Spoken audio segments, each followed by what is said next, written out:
everyone, and welcome to the first episode of the Triple Triad podcast. I told you we were working on some stuff here back at home, some new projects, and this is going to be the first one. The team and I have come to you here to work on this podcast, and today we're going to be just covering a couple things. The new spoilers, definitely, because I know we're all excited about those, and just the tournaments coming up. Also, we'll be taking questions going down the road, so make sure to leave anything you guys want us to answer down in the comments below, and we'll pick the best ones and get to them in the next podcast. Let's also, before we start, I want to thank our sponsors, TCG Titans. Make sure to stop by and pick up any singles you're missing from your collection. This week only, you can use promo code Triple Triad to get 5% off any and all card singles to make sure to go stop by and do that. I also want to thank FFdecks. For me, it's the best place to put all my ideas down, and I hope you guys, it's the best place for you as well, so go ahead and check them out. Now, let me introduce the team. I have today the Manderville Man. You guys might know him by. He is also known as Andy Carmona around these parts. It's great to be here. Thank you for having me on the show, man. Triple Triad, that sounds pretty awesome. So Andy Carmona here, Mono Lightning enthusiast, the Manderville Man himself, the gentleman's, whatever you want to call me. Also now Trophy Hunter in the title, so because he's got two. Trophy Hunter, yes. And now, and also besides Andy, we have the man behind the scenes, my brother Alberto. Hey, what's up, everybody?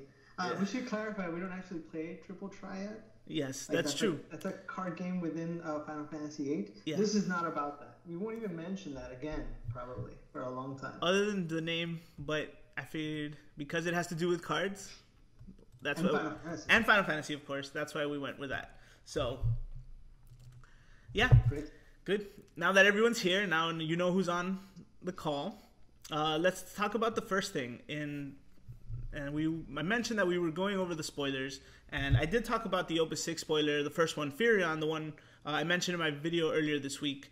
But now that I have you guys here, I want to know what you think. Is it good?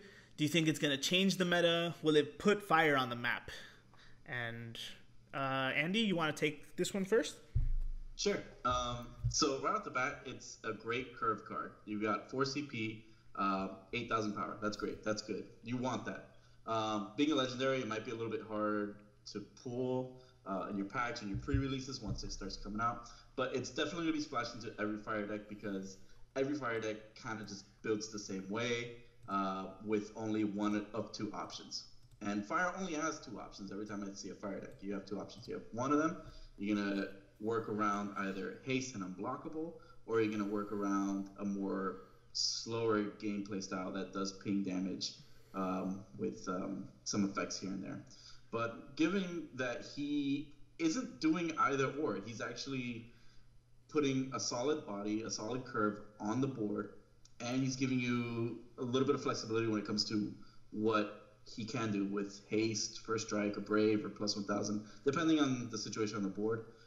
He's definitely going to put fire in a more strategic place, meaning you're going to have the ability to do just a little bit of things differently than what fire's used to.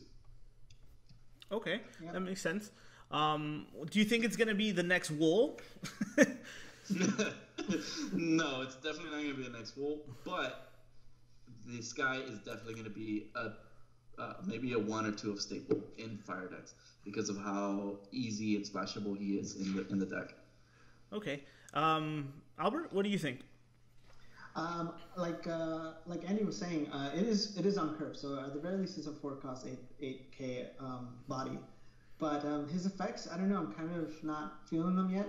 It just depends on how far they take that rebel job within the next set. Because currently the ones that when we looked them up, whatever's available right now is like it's not great. You have Guy as probably the most playable, but that's another 4K. I mean 4 drop 8K.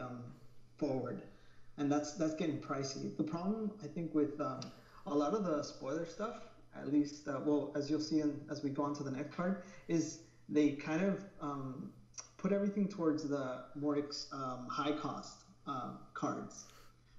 There's a lot of even in the last set, like what was the spoilers? nothing spectacular in the 2-drops and 3-drops, except for like Ilua, right? Well, Miyun, I think Miyun last time was probably the best 2-drop we saw, but it doesn't see much play. Right, it's not getting played, and so you look at things like was it Diabolos, and then there was Phoenix, which is played, the summons. Those were all the spoilers, and they're all high cost. All this high cost stuff that they like to spoil up front. I mean, that's cool, but it just like it becomes what you focus your deck on.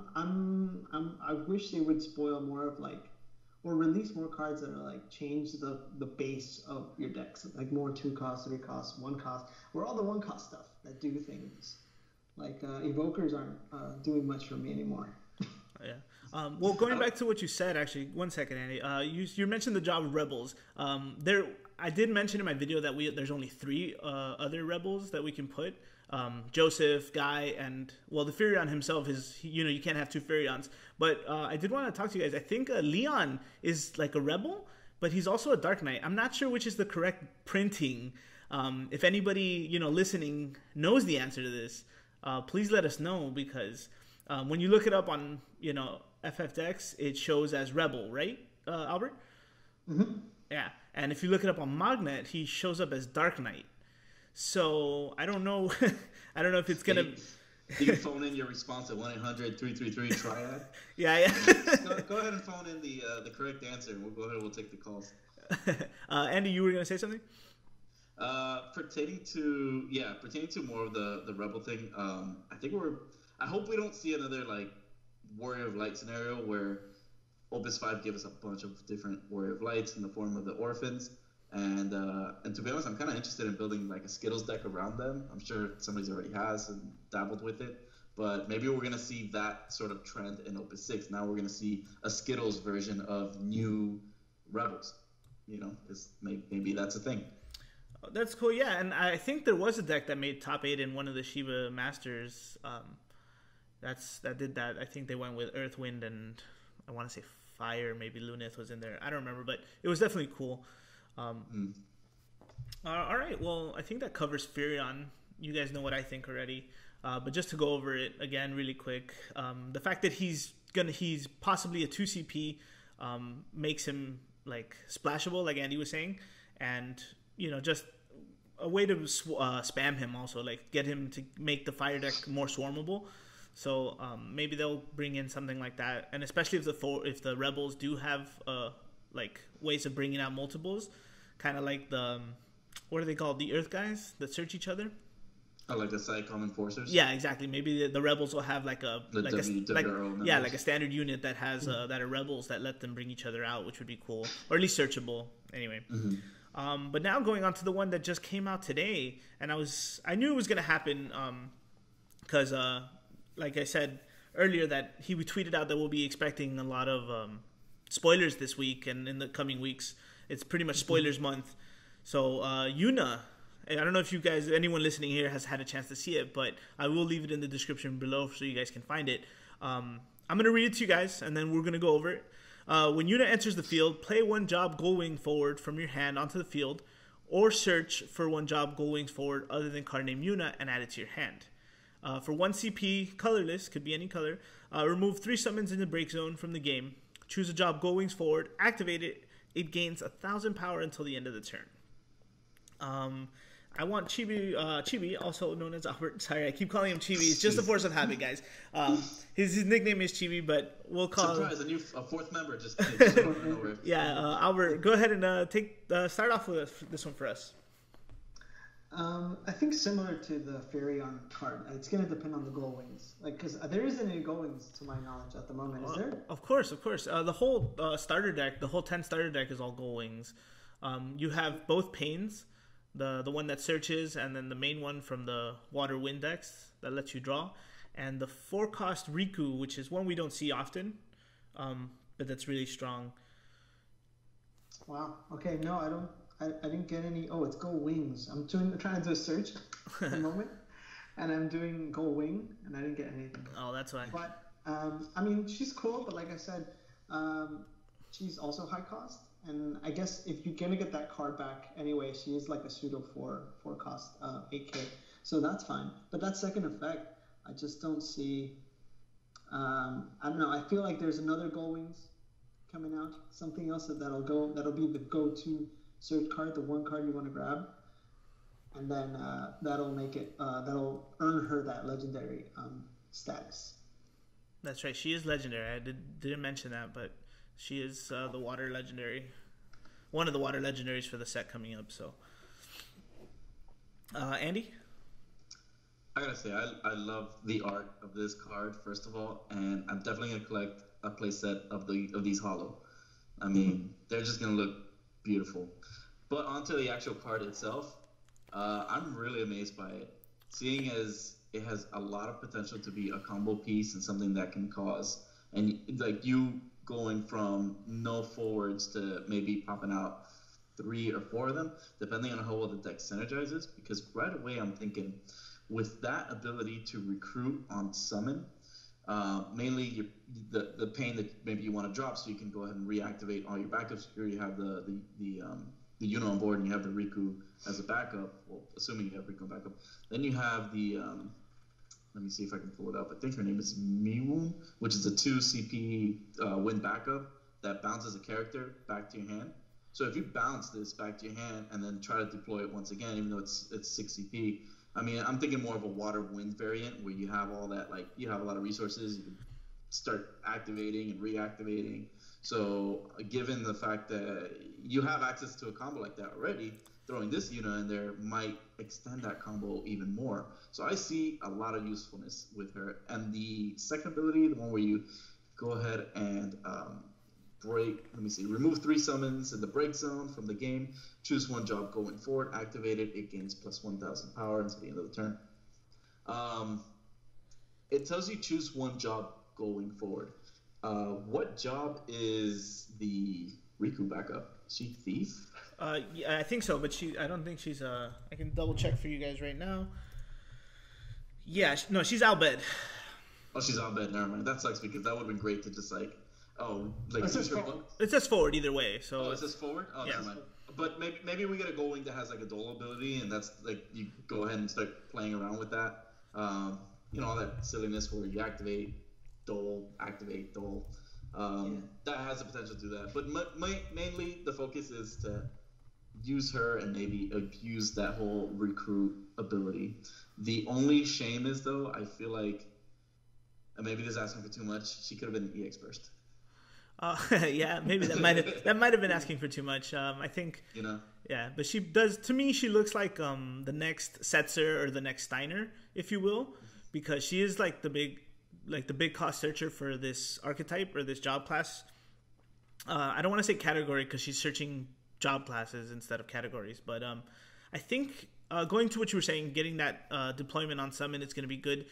If you do drop the Gold Wing's Pain, since Yuna's already on the board, you're going to draw a card. So in terms of CP value, you're pitching 6 to drop a 3. You're getting 6 CP to drop a forward, a 6 CP forward that'll bring out a 3 CP forward, and then lets you draw a card.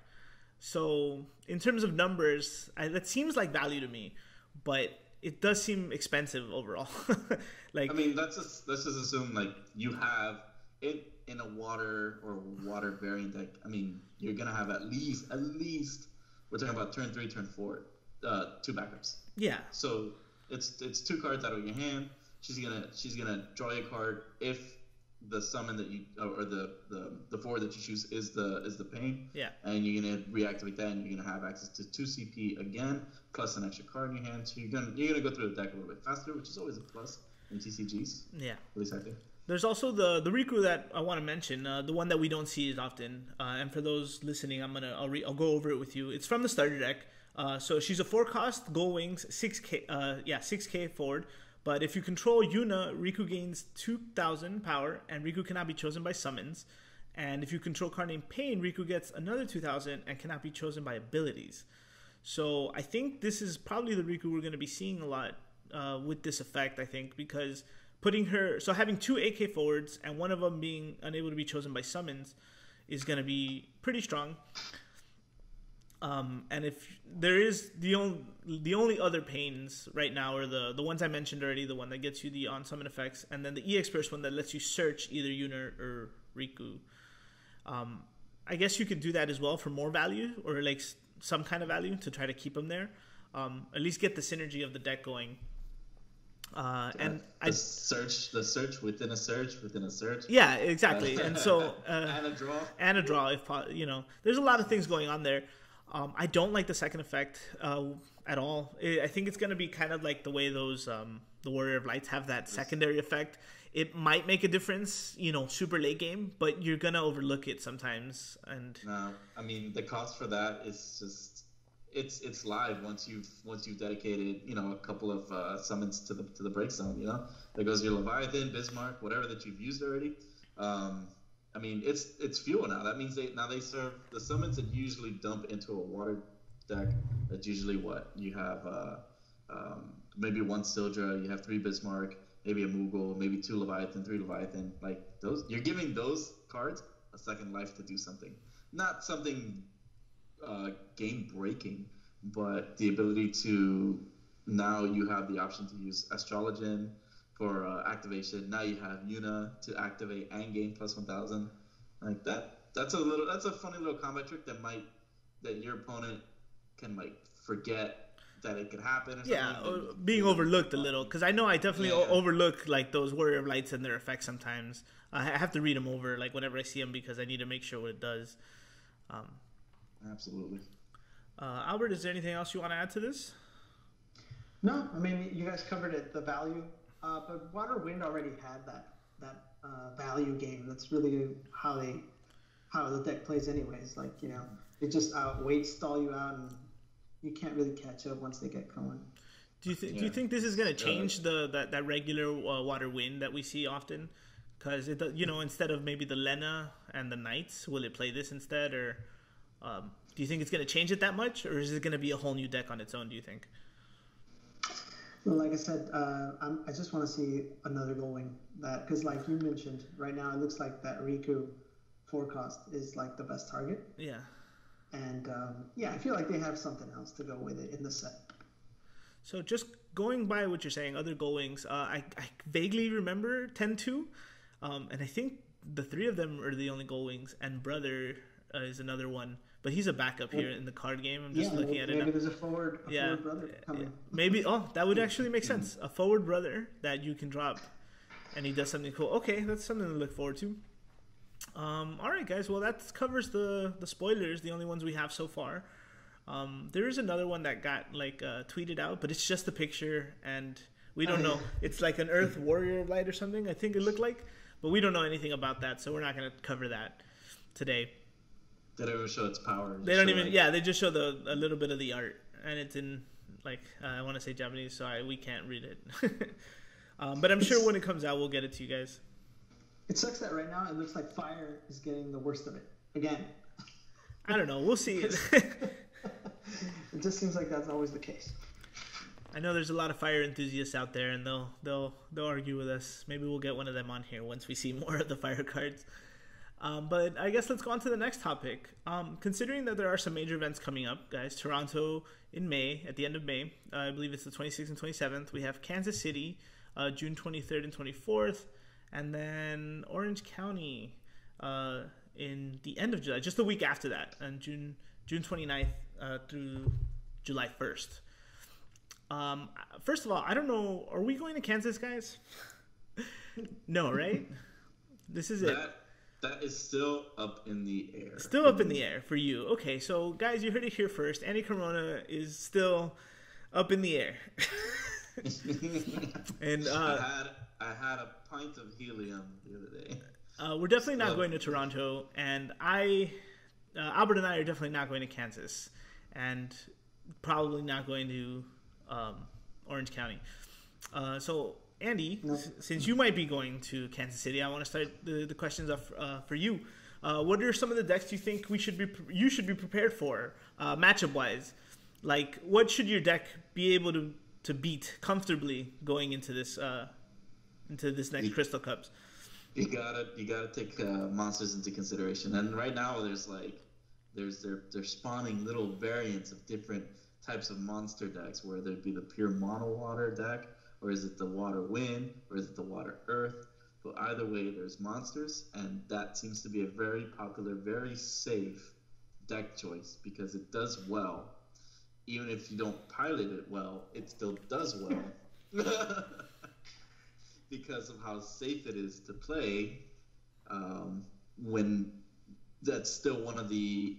I wouldn't say it's like a good established deck, but it definitely is... okay, hold on. Let me catch myself. Meaning that, like, it is a good deck. It is a good deck.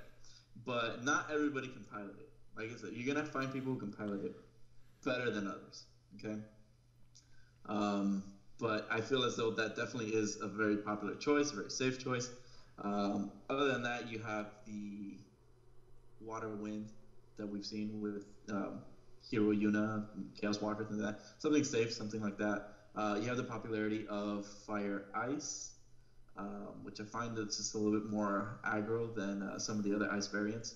So you have Fire Ice, Mono Ice, Mono Lightning. Obviously, I mean, it's just gonna be there. That's just one of the things you can always count on. That's for sure. With the popularity of Ilua and some and Zemus builds. Yeah, Zemus builds for sure. You're just bound to see it, and Windex too. To be honest, more like pure Windex, Mono Windex.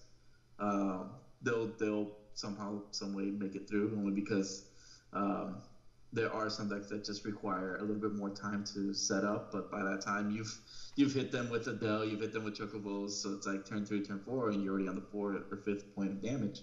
And then you have cards like Spicillion or Arc, who can just make some things unblockable, and you're good to go. You get the win.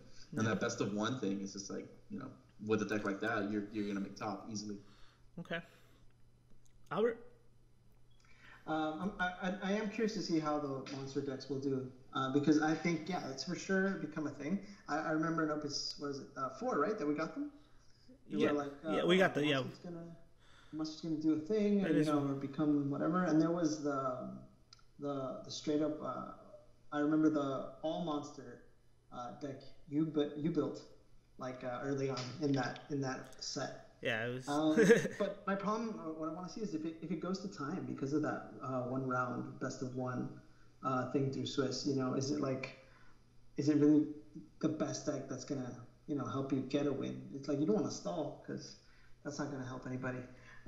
Definitely Mono Ice is gonna be there, and variants of that, and Ice Earth, and just anything with wool in it is gonna be there, and stuff like all the stuff that we've seen so far. There is I'm always championing the rogue decks.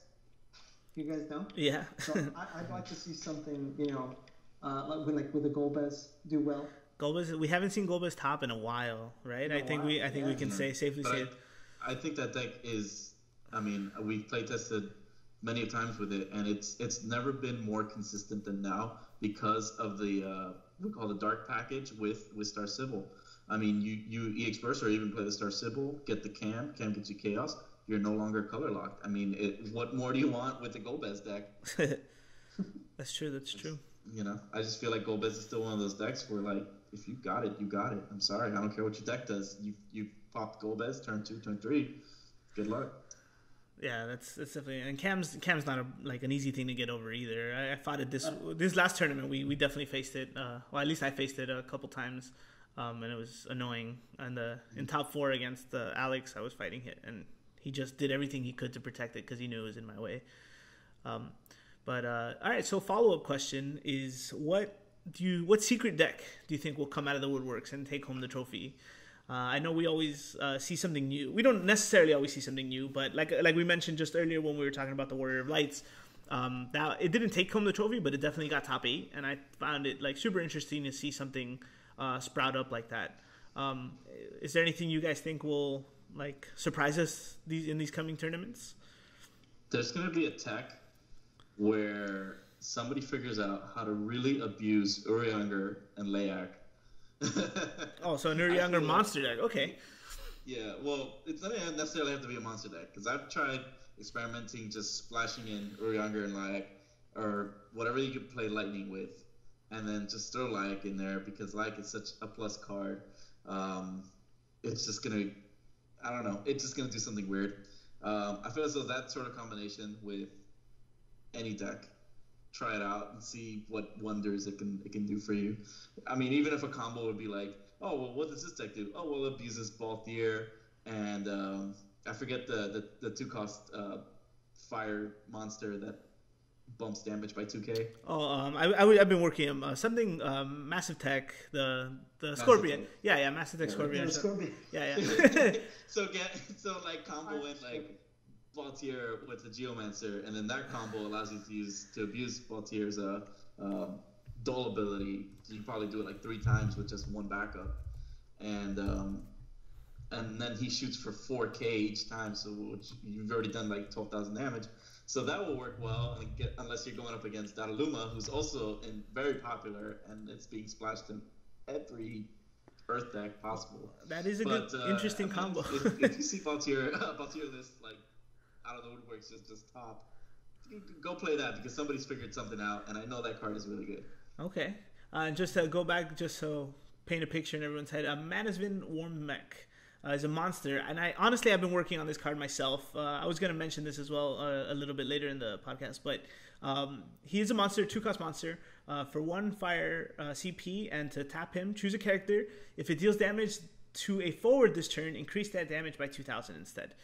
That sounds crazy to me, and just, I don't know, like you were saying, Balthier deals 2,000, right? Every time he every tap is 2k. Yeah, so every time he taps, he does 2k. So, activating this on Balthier, and if you have a way to make him, tap multiple times, that's 4k per damage.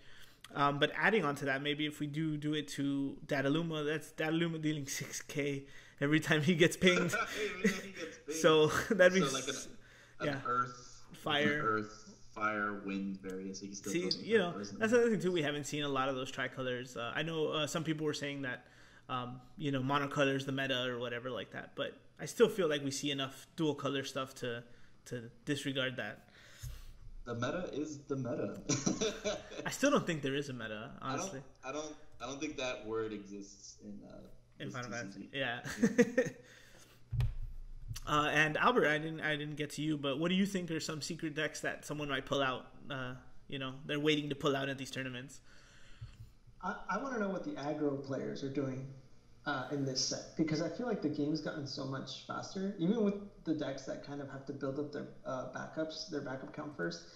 Lately, it's been like the game just feels faster to me. Like, it's not like, how much aggro do you have to do or get in a deck for it to count as aggro anymore? This is my question. So I want to believe that those aggro players are out there and they're like, I don't want to play this backup stuff. I want to play like, crazy full-on aggro, 2 drops, 1 drops that deal damage. I don't know if it's through monsters. I don't know if it's some other tech, some other thing I'm not thinking of, but I want to see an aggro deck top so we could start like talking about aggro again. I feel like it died around Opus 3, and then we don't get back to that. But I'm a fan of the Dataluma thing. I always want to see a Dataluma ping deck like we're talking about. I've always wanted to see one of those decks do well. Like, it's a burn deck, right? As we used to call it in the Yu-Gi-Oh time. Burn decks. Mm-hmm. Yeah, so I love burn damage and ping damage. Like, that's an interesting way to win. I don't, you don't even really have to attack. I mean, you still attack to deal damage points, but you control the board with burn. Well, lately the popularity of Minwoo has actually gone down. Not mean that he's not playable, right. But there are several builds where you're probably only seeing 1 or 2 of him. They're not stacking 3 of him anymore. Mm-hmm. And it's getting to a point now where I think the game itself, with enough play and enough sets that come out, there's no need for like a ban list or restriction list. It's just eventually people want to play something different, which then allows some of these combos, some of these decks to actually flourish. It's not because they're bad right now. It's just because that's just the way the game shifts with new cards, new ideas, and new mindsets. Because remember, there's still people who are going to pick this game up starting Opus 4, Opus 5. They're not going to be like, wondering, whatever happened to like the meta where Gobez was like really awesome, and the meta where I have to worry about Alcid all the time, because nowadays decks don't even worry about them. Like, you have cards that react when they break. Like, you don't want to Alcid a Setzer because you kind of like, not really minus, but you don't really want to hit that target. So I mean, it's just the way that the game is progressing and building upon itself. Like you're gonna see different decks come out of the woodworks. Some things that wouldn't work before can work now because they have other support, or at least that's how I feel with what's going on with the Final Fantasy TCG. Can I ask you guys like a follow up to this? Yeah, Since of course. We're talking about the type of decks. Like, do you think that Opus 5 is done? Like, let's say we've tapped all of Opus 5. Like, we know what it can do and not do. Well, like, I know we're talking about rogue decks or like a surprise deck, but as far as like card combos and just like general understanding of these cards are great and these cards are, you got to put them in your box and save them for later. I'm gonna take this one first. I still don't think we've seen the best Paradise deck that we can get away with, honestly. I know we mentioned this after, or at least Andy and I talked a lot about this at Cards of Ivalice and probably a few weeks after that. And there's definitely, I'm still breaking my brain trying to figure out the best way to do that. At least keep it low key, but then when you least expect it, boom, drop Eldnarsh and then, have a Paradise play. There's honestly, going back into the Man Has Been Warm mech or whatever, I think there's a lot of hidden treasure in him still. So I and then there's the other fire stuff too. What's the tomato's name? Ripeness. Royal Ripeness. Royal Ripeness. Yeah.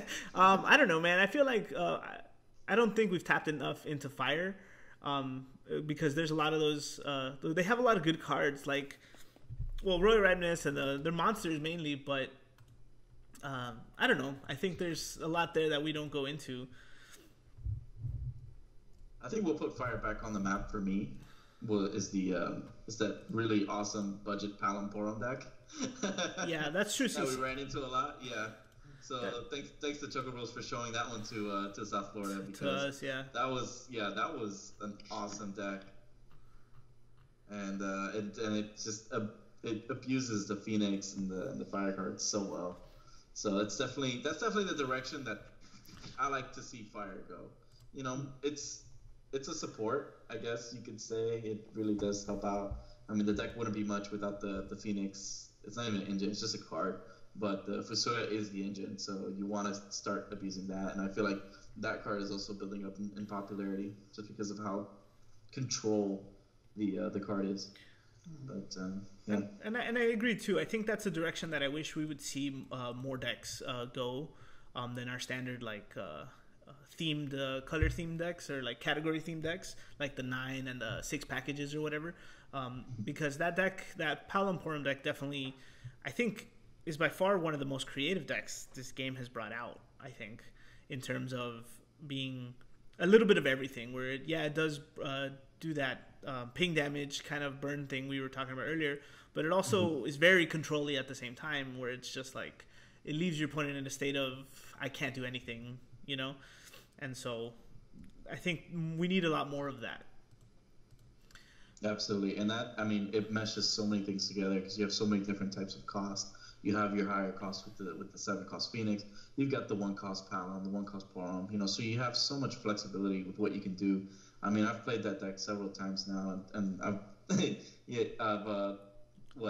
the last 2 locals, I believe. Last locals, yeah, did really well with it. That's what I wanted, and I've been playing that deck secretly. Because it's so fun, I don't want to admit it. And Saki, but we're not gonna. Yes, it's so fun. It's not hard to build. There's not anything crazy in it. Probably gotta get your hands on a playset of Phoenixes, but nobody's really playing the cards, so I mean it's not hard to get your hands on. But I urge people to play it because you're gonna get a whole new sense of what this game can be about when you play that type of deck. Because you realize that A, you don't have to spend so much money on it, and B, you're going to have so much flexibility, so much versatility when it comes to what you can do. And it just eventually just gets left up to the player's like imagination. Like, oh, how do I win this one? Do I burn you? Do I bounce you? Do I swing for game? Do I make you unblockable? Do I hit you with FIRREA? Do I like force you to block? Like, there's so many things that deck does. And these are all like common and rare cards. They're really great. And I love that about this deck. Yeah, I think the only legendaries are the Phoenixes and the Vivis, right? Like that's it. Yeah, it. Yeah, it's a big deal. Okay, well, I think that covers that. And then I guess one of the last things I want to talk about, this one's not going to be too long, but I do want to ask you guys, what are some tips that we can offer as, longtime card game players, to players of all levels, really, that we can offer to them, going into these tournaments, maybe tips and tricks, as far as, playing the game is all. Albert? I haven't been into, what was the last thing we did for this game? Honestly, I can't remember. Like a major tournament. I think the last thing you were at was Petit Cup, right? The Petit Cup Tampa? Okay, yeah.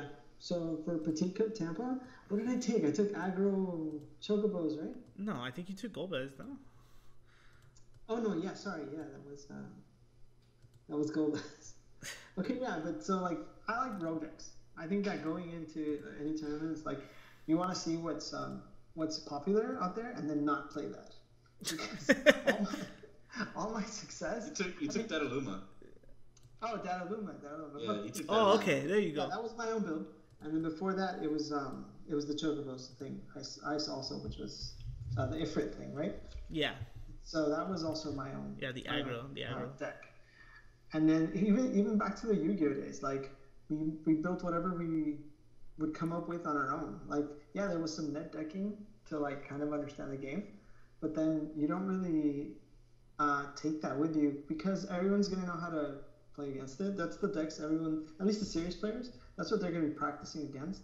And the last thing you want is to go into sit down at the table and shuffle your deck, and the guy sees the bottom card of your deck, let's say.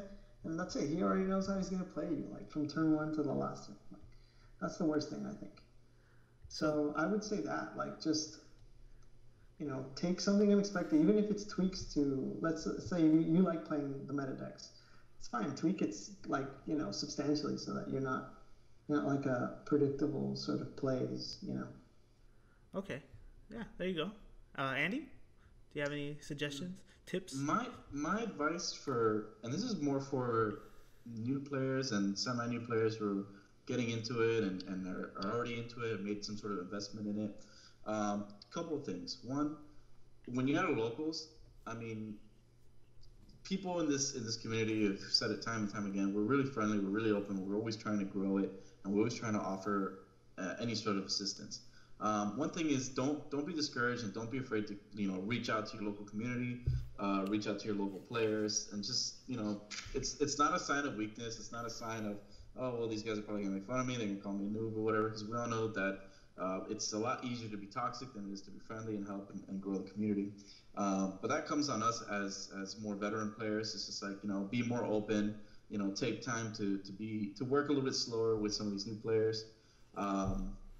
And just let the game flow and let them see how much we enjoy it, so that they can enjoy it on the same level and put more effort into it, so that they want to achieve that national level. They want to go to their regionals and show, okay, well, I have enough confidence now that I can play on this level.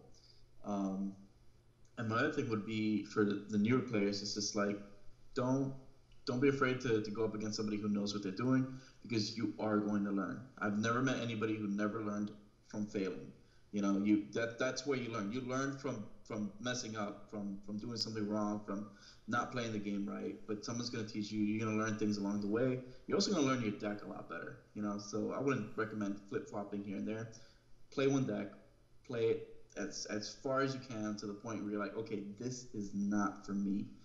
But play an element that you like, like I did. I liked all the other elements, but I stuck with lightning, and I thought, okay, I like what this deck can do, so let me just stick with it. Let me figure out what I can do with it, and eventually I can throw my own spin on it. But yeah, and that's just getting down to it, and really just dedication, a little bit of discipline, and just go.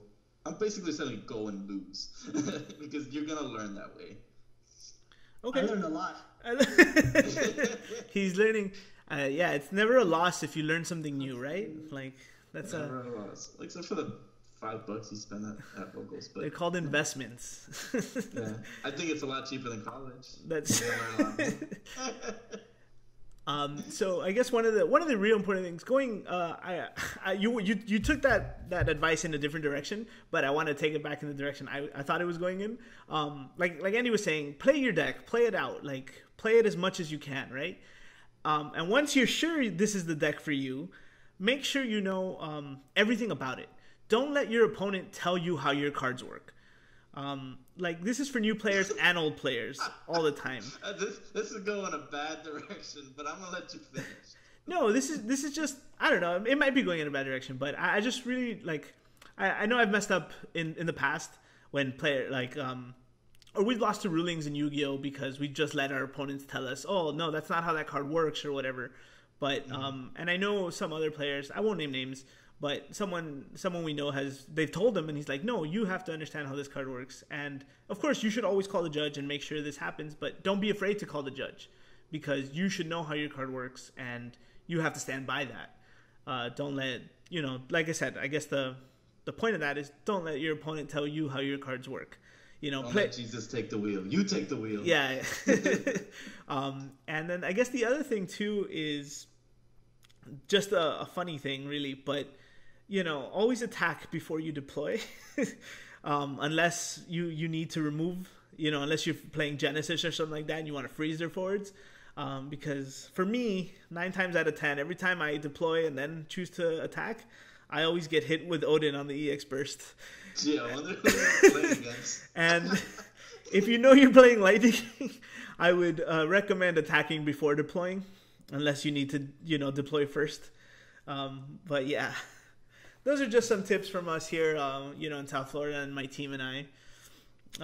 If there's anything else you guys want us to ask us, we'll be happy to answer.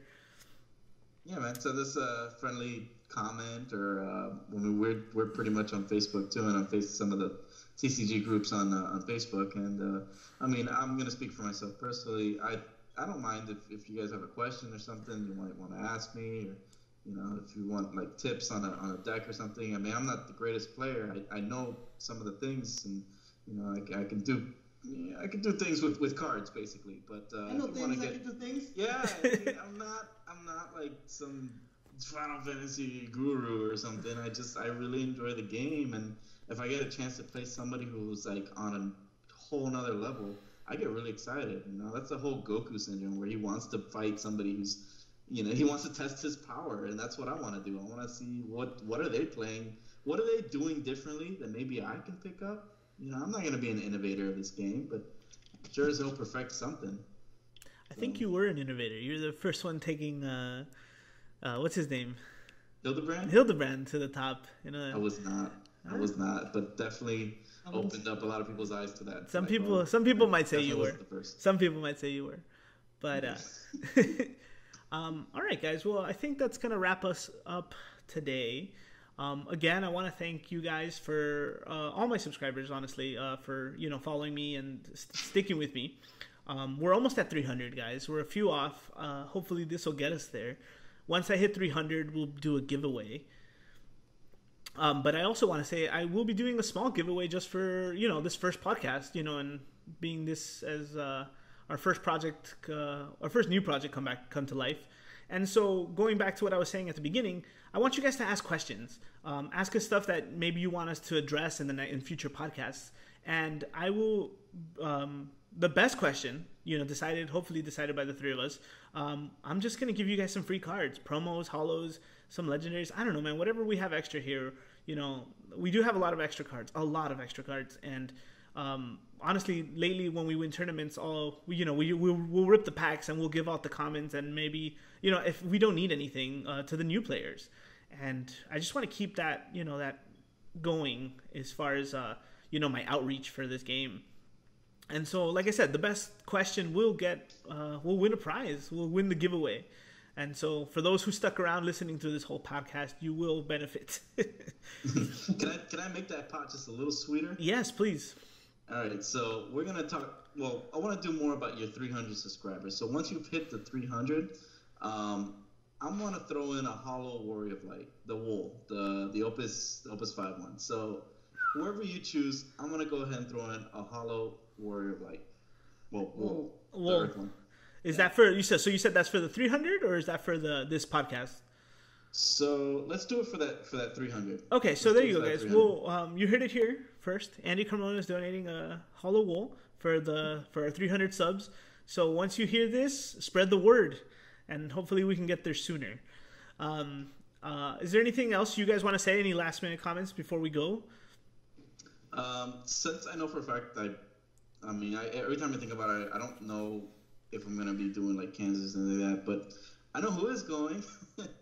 So this is definitely a shout out to the Tampa crew. I mean, those guys, amazing players, and I mean, I feel like every time I play them, I just grow a lot better as a player. So definitely shout out to them, and I wish them all the best of their upcoming events. And you know, I believe Sunshine Games is doing their circuit now that they introduced, and the first one starting 27th.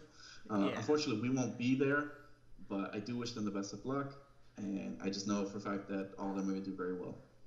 All right. Albert? No, I just wanted to... I thought we were going to talk about Pokemon here. Because, you know, the Pokemon rumor mill is blowing up right now. I don't know if you guys are hyped for that Pokemon Switch game, but I am. What else? Oh, I just wanted to say, similarly, I'm not on Facebook, but if there's anything I can help you guys with or whatever, you can at me. I'm on Twitter at WhiteVGC. That's WIGHT